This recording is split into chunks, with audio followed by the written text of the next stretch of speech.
Welcome back to NK Fantastic. I'm NK, and this is the place where we break down a million why questions about the universe, science, and all the wonderful things surrounding us. My dear friends, the world we live in is filled with fantastic things that we often just accept without question. But here, we always ask. Today, we're tackling 4 massive questions about light, color, and temperature. Question 1. Have you ever looked at a photo from the James Webb Telescope and wondered, how? How can we possibly see a galaxy that is 13 billion light-years away? I mean, it's so far, shouldn't its light have faded away ages ago? Question 2. A classic. Every morning, you wake up, look at the sky, and hopefully see a beautiful blue. Why is the sky blue? Why not purple or green or red like on Mars? Question 3. We've all seen breathtaking photos or videos of the Aurora, those dancing ribbons of light in the north or south.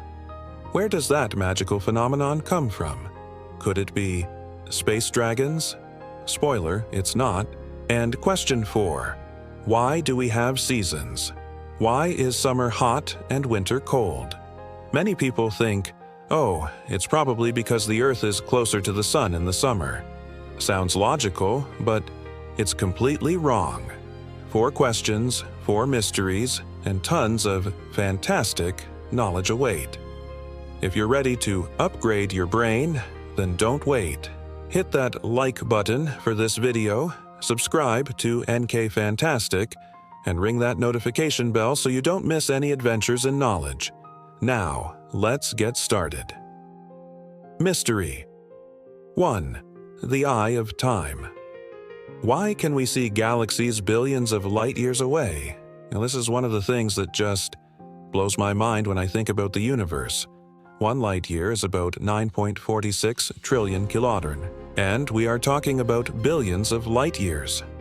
How can a tiny glimmer of light from such an impossibly distant place travel for billions of years, cross empty space, and land precisely in your eyeball or into the lens of a telescope? The answer is a combination of 3 factors. 1. The resilient nature of light. 2. The endless generosity of galaxies. And 3. Our giant light buckets. 1. Light is the most resilient messenger. Light, fundamentally, is particles of energy called photons. Once a star or a galaxy shoots out a photon, the photon travels in a straight line at 300,000 kilometers per second. And here's the most important part: a photon will travel forever unless it hits something. Space, although it has dust and gas, is mostly a vacuum. It is incredibly empty. Imagine throwing a paper airplane from Paris. The chance of it flying to Hanoi is almost 0, because it will hit buildings, trees, or be stopped by air resistance and fall. But if you throw a photon from the Andromeda Galaxy, there is no air in intergalactic space to stop it. There are no buildings in the way. It just flies and flies and flies for 2.5 million years. And some of those billions upon billions of photons have slammed into your retina when you look up at the night sky. 2. The generosity of galaxies and the inverse square law. A galaxy doesn't just throw 1 photon. A galaxy like our Milky Way contains hundreds of billions of stars. Each star, every second, emits an uncountable number of photons. Let's talk about galaxy GNZ11, one of the most distant galaxies ever detected, 13.4 billion light-years away. 13.4 billion years ago, when the universe was just an infant, it emitted light. This light spread out in all directions, like an inflating sphere. It's true that light gets diluted as it travels away. This is called the inverse square law. An object 10 times farther away will be 100 times 10 squared fainter. By the time the light from GNZ11 reaches Earth, it has been thinned out terribly. But The initial number of photons it emitted was so colossally huge. Imagine a fire hose spraying water in all directions. Even if you stand 1 kilometer away, you might still get hit by a few drops. Galaxies are the photon fire hoses of the universe. Even if only 1/millionth of 1/billionth of the total original photons reaches Earth, that is still a number of photons. 3. Giant light buckets. Our eyes are very small and weak light buckets. We can only see Andromeda, the nearest major galaxy. To see GNZ 11, we need enormous buckets. Those are telescopes. A telescope like Hubble or James Webb, JWST, is like a bucket several meters or even tens of meters across. It can catch millions of times more photons than our eyes can. And they have another superpower: long exposure. Your eye refreshes its image about 24 times per second. It cannot store light, but a telescope can open its camera and stare at a single dark spot in the sky for 10 hours, 100 hours, even weeks. During that entire time, one by one, photons from that distant galaxy arrive and fall onto the sensor. The first photon, the second photon, the third photon. Slowly, little by little, after many days of catching light, a faint image of that galaxy begins to appear. That's how the famous Hubble Ultra Deep Field image was created. And the most fantastic part, we are time travelers. When we look at galaxy GNZ 11, 13.4 billion light-years away, we are seeing the light that left it 13.4 billion years ago. We are not seeing that galaxy as it is today. It might have even merged with another galaxy or died. We are seeing it when it was a baby galaxy. Conclusion for mystery. Number 1. We can see distant galaxies because 1. Photons are immortal messengers. 2. Galaxies emit a terrifying number of photons. And 3. We have high-tech buckets, telescopes, that can catch those photons over a long time. And every time we do, we are looking straight into the past. Mystery Number 2. Rayleigh Scattering. Why is the sky blue? This is the question every 5-year-old asks. And surprisingly, the answer involves quantum physics, the composition of the sun, and the biology of the human eye. A lot of people mistakenly believe the sky is blue because it reflects the color of the ocean. A very poetic theory, but completely wrong. If that were true, would people living in desert states with no sea see a sand-colored sky? No, the sky there is still blue. It's the ocean that reflects the color of the sky. The truth is much more complex and fantastic. There are 3 main characters in this story: sunlight, Earth's atmosphere, and our eyes. Character 1. Sunlight, the white deceiver. The sunlight we see is white, but that's an illusion. As Isaac Newton proved with a prism, white light is actually the sum of all the colors of the rainbow: red, orange, yellow, green, blue, indigo, violet, roibiv. Each of these colors corresponds to a different wavelength. Red light has long, lazy wavelengths. Blue, violet light has short, energetic wavelengths. Character 2.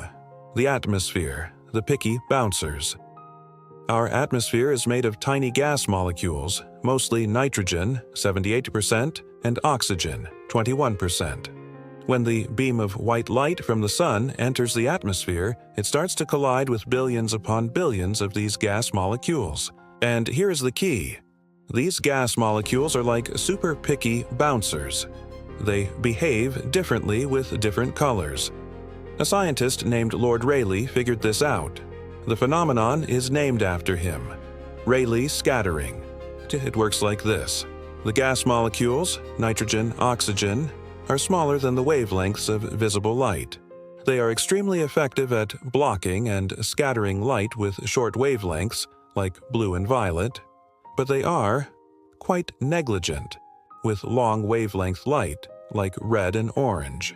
You can imagine it. Red light is like an 18-wheeler truck. It just rumbles straight through the crowd, the atmosphere, with little interference. That's why the sun, when we look straight at it, appears yellow-red. But blue-violet light is like little scooters. They get stopped by the gas molecules and forced to scatter in all directions. Character 3. Our eyes, the final judge. When you stand on the ground and look up at the sky, but not directly at the sun, what are you seeing? You are seeing sunlight that has been scattered by the atmosphere. Because blue and violet light are scattered the most, up to 16 times more strongly than red light, they bounce off the gas molecules and fly to your eyes from every direction in the sky. This paints the entire atmosphere above you in a blue dome. But another brain-hacking question. NK. Violet light has an even shorter wavelength than blue light. Shouldn't it be scattered even more? Why isn't the sky violet? Excellent question. There are two reasons. Physics. The sun emits slightly less violet light than blue light. Biology. More important. Our eyes. The cone cells in our retinas, which see color, are more sensitive to blue light than to violet light. When our eyes receive this mixture of a large amount of scattered blue and a smaller amount of scattered violet, our brain processes the signal and says, "Ah, that is the color blue." Conclusion for mystery. For 2. The sky is blue because when the sun's white light enters the atmosphere, tiny gas molecules, nitrogen, oxygen, scatter the short wavelength light, blue, violet, in all directions, while letting pass the long wavelength light, red, orange. Our eyes are most sensitive to that blue, scattered light. Oh, and this also explains why sunsets are red. When the sun sets, its light must travel through a much thicker layer of atmosphere to reach you. Over that long distance, all the blue-violet light has been scattered away long ago. Only the most resilient red-orange light, long wavelengths, can pierce through that thick air and reach your eyes. What a spectacular light show! Mystery number 3. The Plasma Dance. Why do auroras happen? If the blue sky is the daytime drama, then the aurora, Aurora borealis in the northern hemisphere, Aurora australis in the southern, is the spectacular fireworks show of the night. This isn't light from cities, and it's not an illusion. It is the result of an intense cosmic battle happening right above our heads. Once again, our main culprit is the sun. But this time, it's not the sun's light, it's the sun's wind, solar wind. 1. The solar wind, the invisible storm. The sun doesn't just emit light, it boils. Its outer atmosphere, the corona, is millions of degrees hot, so hot that its gravity can't hold on to it. So the sun constantly blows a stream of charged particles, mostly electrons, and protons out in all directions at hundreds of kilometers per second. This stream is called the solar wind. It is a high-energy plasma storm constantly battering Earth and every other planet. 2. The magnetosphere, Earth's invisible shield. If this solar wind slammed directly into our surface, it would strip away our atmosphere and bake all life. This is what happened to Mars. Luckily, we have a superhero protector, the magnetosphere. Deep inside the Earth, the liquid outer iron core churns, creating a giant dynamo effect. It turns the Earth into a giant bar magnet, with a magnetic north and south pole. This invisible magnetic shield envelops the planet, and when the solar wind hits it, it deflects most of the dangerous particles, forcing them to flow around the Earth, like water flowing around a rock. 3. The weakness at the poles. However, every shield has a weak spot. At the two poles, the magnetic north and south poles, the magnetic field lines are open, creating something like a funnel. Some of the solar wind particles get trapped in the magnetosphere and are channeled, along these magnetic field lines, plunging down into Earth's atmosphere at extreme speeds, concentrated in two rings around the magnetic poles. 4. The collision that glows. When these solar wind particles, electrons, protons, slam into the upper atmosphere, they collide violently with, guess what? That's right, nitrogen and oxygen molecules again. Imagine a cue ball, solar wind particle, smashing into a stationary billiard ball, oxygen atom. It transfers energy to the oxygen atom, causing it to become excited. An excited atom is like a child who just drank 5 energy drinks. It's jumping all over the place, but it can't stay in that state forever. To calm down again, the atom must release that extra energy, and it releases that energy in the form of a photon. And the aurora is billions upon billions of oxygen and nitrogen atoms all releasing photons at the same time after being punched by the solar wind. The colors of the aurora. The color we see depends on what gas the solar wind particle hits and at what altitude. Green, most common, collisions with oxygen at lower altitudes, about 100 to 140 millimeters. This is the color our eyes are most sensitive to. Red, rarer, higher up. Collisions with oxygen at very high altitudes, above 240 cubic meters. Because the air is thinner here, it takes longer for the oxygen to release the red photon. Blue, purple. Collisions with nitrogen, often seen at the bottom of the aurora curtains. Conclusion for mystery. 3. The aurora is a spectacular light show created when high-energy particles from the solar wind are funneled by Earth's magnetic field toward the poles, colliding with gas atoms, oxygen, nitrogen in the atmosphere, exciting them and forcing them to glow. It is the most beautiful, visible proof that our planet is being protected from a relentless cosmic storm. Mystery number 4. The 23.5-degree tilt. Why do we have winter and summer? Finally, a mystery closer to home. The seasons. Why is it that in January, in the Northern Hemisphere, we have to wear coats and shiver, while in July we go to the beach and complain about the heat? The answer that many people get wrong is, because the Earth's orbit is an ellipse, so summer is when the Earth is closer to the sun, and winter is when it's farther away. That sounds logical, but it is completely wrong. Here's the harsh truth. In the Northern Hemisphere, the Earth is actually closest to the Sun, perihelion, in early January, right in the middle of winter.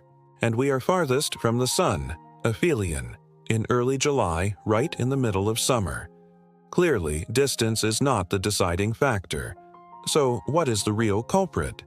The answer lies in one number, 23.5 degrees. That is the Earth's axial tilt. Imagine the Earth spinning on its axis like a top, but it doesn't spin straight up at a 90-degree angle to its orbit.